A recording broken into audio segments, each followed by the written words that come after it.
Can you imagine the privilege of declaring God's power to the next generation?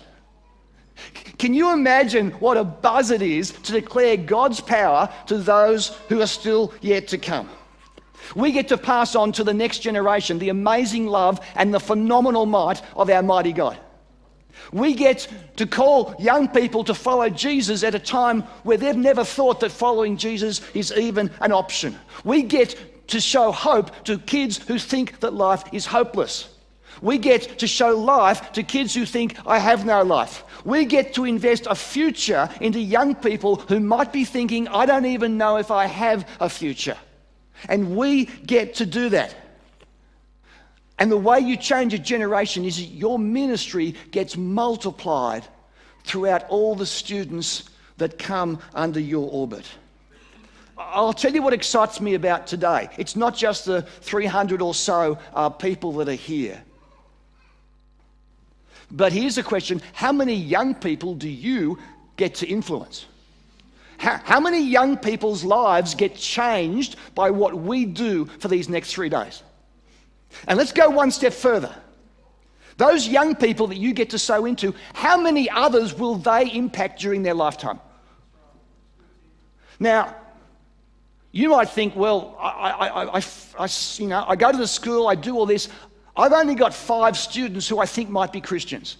Okay, let's just imagine for a moment that there's only 5 students that have actually ever responded any way positively. Let's imagine that there's only 5 students at your school that genuinely follow Jesus and want to reach others.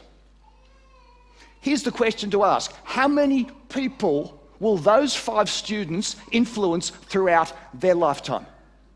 Does it make sense that's how we change a generation? By investing into people who are on the verge of adulthood, we get an enormous multiplication. You see, you've got no idea of what's going to happen to those restless, fidgeting students that you get to minister with. Right now, you are sowing into the future captains of industry.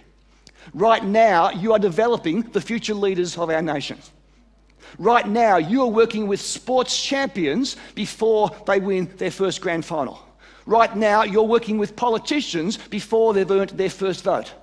Right now, you're working with magistrates and judges before they have heard their first case. Right now, you're working with media magnates before they have earned their first billion.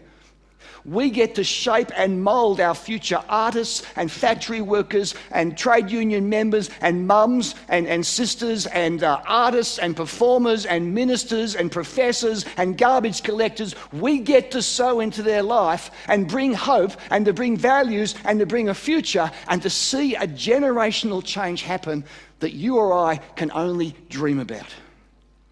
You are working with the most significant group of people imaginable. Somebody somewhere invested time into a little Albanian girl who went on to become Mother Teresa of Calcutta. And how many people's lives did she change?